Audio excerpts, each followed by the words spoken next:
Shri Venkateswara gold తాకట్టులో ఉన్న మీ బంగారాన్ని విడిపించి కొనబడును.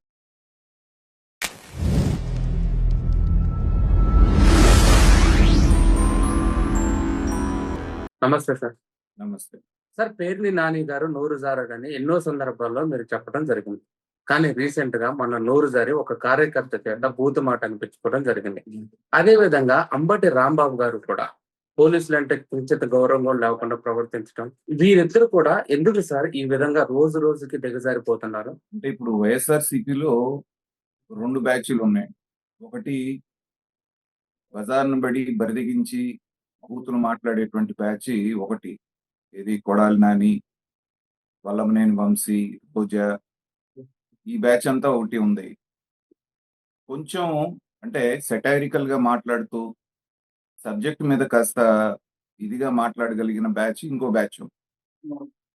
సరే, బూతులు మాట్లాడే బ్యాచ్ గురించి ముందు చెప్పాను ఎవరెవరు ఉన్నారు దాంట్లోని. దీంట్లో కూడా ఏంటంటే అంబటి రాంబాబు, పేర్ని నాని వీళ్ళిద్దరు కూడా ఏంటంటే సబ్జెక్ట్ మాట్లాడుతూనే కొంచెం సెటైరికల్ గా మాట్లాడతారు కానీ ఎప్పుడు కూడా బూతులు పెద్దగా ఉపయోగించినటువంటి సందర్భాలు మనం చూడలేదు. కానీ మరి అధికారం పోయిన తర్వాత 2 సంవత్సరాలు అయిన తర్వాత కూడా అధికార పక్షం మీద ఏ పోరాటం చేసినా వాళ్ళకి సరైన కవరేజ్ రావట్లేదు కాబట్టి, అలాగే మాట్లాడటానికి వైసీపీ తరపున ఎవరు ముందుకు రావట్లేదు కాబట్టి, మీరు గనక చూస్తే ఇవాళ వైసీపీ తరపున మాట్లాడే వాళ్ళు ఎవరున్నారు? ఒక అంబటి రాంబాబు, ఒక పేర్ని నాని వీళ్ళిద్దరే ప్రముఖంగా కనిపిస్తున్నారు. అడపాదడపా ఎప్పుడన్నా రోజా వస్తుందో ఒక మాట అనేసి వెళ్ళిపోతుందో కానీ ముఖ్యంగా వీళ్ళిద్దరు మాట్లాడుతున్నారు. మాట్లాడినప్పుడు ఏంటంటే బూతులు మాట్లాడే బ్యాచ్ కనుమరుగైపోవడంతో ఇక మరి తాడేపల్లి నుంచి ఆదేశాలు వచ్చినాయేమో తెలియదు కానీ అంబటి రాంబాబు గారు చంద్రబాబు నాయుడు గారిని ఏ మాట అని జైలుకి వెళ్ళొచ్చారో మనం చూసాం. స్వతహాగా అంత దూకుడు స్వభావం కాదు అంబటి రాంబాబు గారిది. మాట్లాడటం వరకే పరిమితం కానీ యాక్షన్‌లోకి దిగడు. కానీ ఎప్పుడైతే జగన్మోహన్ రెడ్డి గారు కాపు టైగర్ అని ఆయనకి బిరుదిచ్చాడో, మరి ఆ టైగర్ అనేటువంటి టైటిల్ నిలబెట్టుకోవడానికేమో చాలా ఓవర్ యాక్షన్ చేస్తున్నాడు.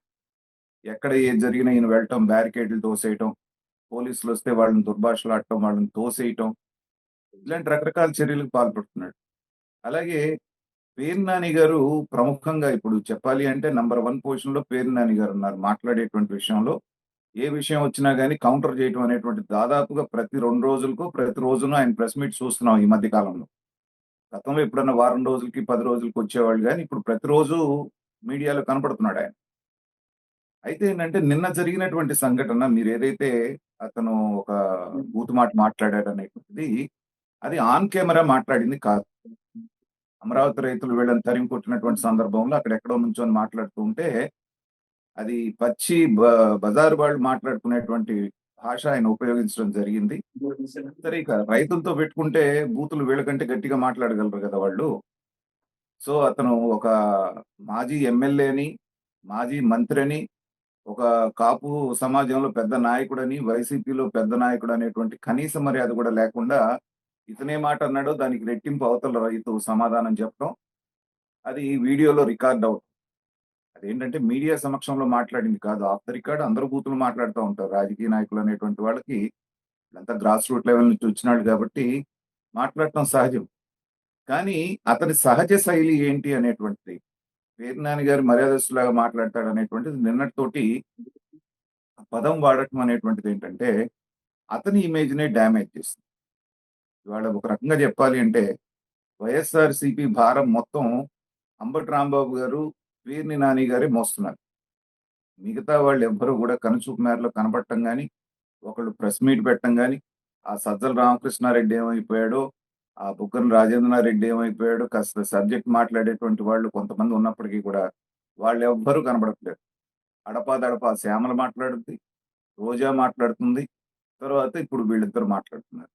ఇంకేదన్నా కాస్త అవాకులు చవాకులు మాట్లాడాలంటే ఆ నాగార్జున యాదవ్ అనేటువంటి శుతిమతి లేనటువంటి ఒక నాయకుడొస్తాడు. సో వీళ్ళని అధికార ప్రతినిధులుగా పెట్టుకొని వైఎస్ఆర్‌సీపీ 2029లో నేను వస్తాను అధికారంలోకని ఎలా భావిస్తోందో నాకైతే అర్థం కావట్లేదు.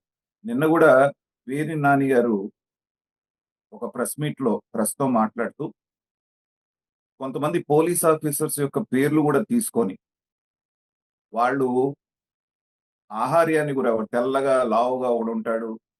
వాడి సంగతి, వీడి సంగతి మేము 3 ఏళ్ల తర్వాత వచ్చిన తర్వాత తీసుకొచ్చి మీ ఇంటి దగ్గర కాపలాగా నిలబెట్టి మీకు సెల్యూట్లు కొట్టిస్తాం అనేటువంటి భాష అయితే మాట్లాడుతున్నారో అది రాష్ట్రానికి మంచిది కాదు. వాళ్ళ రాజకీయ భవిష్యత్తుకి మంచిది కాదు. పోలీస్ డిపార్ట్‌మెంట్ అనేటువంటిది ఏ రోజు నిష్పక్షపాతంగా పనిచేస్తుందనేటువంటిది మనం నమ్మలేం. ఎందుకంటే అధికారంలో ఎవరుంటే వాళ్ళు చెప్పినట్టుగానే వాళ్ళు నడుచుకుంటారు. అది వైఎస్ఆర్‌సీపీ ఉన్నప్పుడు జగన్మోహన్ రెడ్డి గారు ఎలా చెప్తే అలా నడుచుకున్నారు. ఇవాళ చంద్రబాబు నాయుడు గారు కూటమి ప్రభుత్వం వచ్చిన తర్వాత వాళ్ళకి అనుకూలంగానే నడుస్తారు. వాళ్ళని నిందించి లాభం లేదు. మీరు వెళ్ళింది రైతులకు పరామర్శ అని చెప్పేసని వెళ్లారు. మీరు పరామర్శించడానికి వెళ్ళిన రైతులు ఎవరున్నారక్కడ? వాళ్ళు పిలిస్తే మేము పిలిస్తేనే వాళ్ళొచ్చారని మరుసటి రోజు కొంతమంది రైతులు ప్రెస్ మీట్‌లో చెప్పారు. ఆ పిలిచినటువంటి రైతులు వీళ్ళొచ్చినప్పుడు ఎక్కడున్నారు అంటే ఆశ్చర్యకరంగా వాళ్ళందరూ గుంటూరు కలెక్టర్ ఆఫీస్‌లో కలెక్టర్‌తో మీటింగ్‌లో ఉన్నారు. ల్యాండ్ అక్విజిషన్‌కి సంబంధించినటువంటి వాళ్ళ డౌట్లు క్లియర్ చేసుకోవడానికి కలెక్టర్‌తో మీటింగ్‌లో ఉన్నారు. ఆహ్వానించినోళ్ళు అక్కడికి లేకుండా మీరు దొమ్మిలాగా రౌడీ షీటర్లని, విజయవాడ రౌడీలని తీసుకొని రైతుల మీదకెళ్తే వాళ్ళు ఊరుకుంటారు.